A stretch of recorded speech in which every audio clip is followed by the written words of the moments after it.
لمیدیاتا ناوچه مردینی پیشبازیا ماتماتیک hatırlar xistin ji 34 dibistanê navî sed û du xwendekar tevlî pêşbaziyê bûn. Ji bo ku qabiliyetê xwendekaran bi pêş bikeve û ew ji bo olimpiyatên matematîk amade bin, ev pêşbazî hat kirin bi seya vê pêşbaziyê motivasyona xwendekarên pula heştan zêde dibe. Xwendekar ji niha ve ji bo olimpiyatan tên amade kirin. Ew ji bo olimpiyatan teşvik dibin û motivasyona wan zêde dibe. Vê armanca li Midyata Navçeya Mêrdînê pêşbaziya matematîkê hat kirin.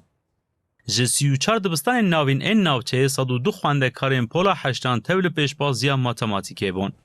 Pêşbazî li lîseya Fenê hat kirin û 20% matematîkê ji wan hatin pirsîn. Bi saya wê pêşbaziyê qabiliyetê xwendekaran tê pêşxistin da ku agahiyên zanistî û wextê xwe baş bikarbînin bi lestir biryar bidin. Mamoste û rêveberên dibistanan dixwazin ku xwendekarên wan ji bo olimpiyatên matematîkê amade bin.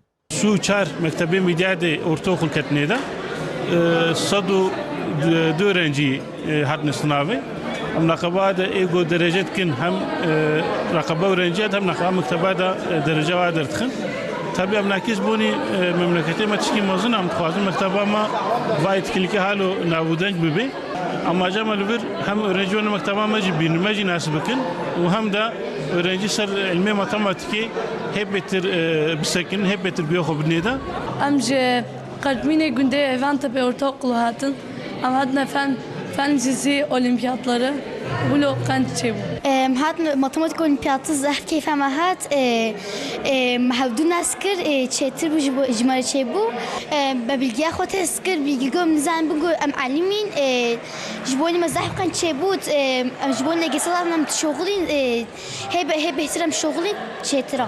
Ji bo xwendekarên serkeftî merasîma xelat dayînê hat kirin. Qaymeqam û rêveberên navçeyê xelatên xwendekaran dan wan. Piştî pêşaneya şanoyê û kişandina wêneyan pêşbaziya matematîkê bidawî bû.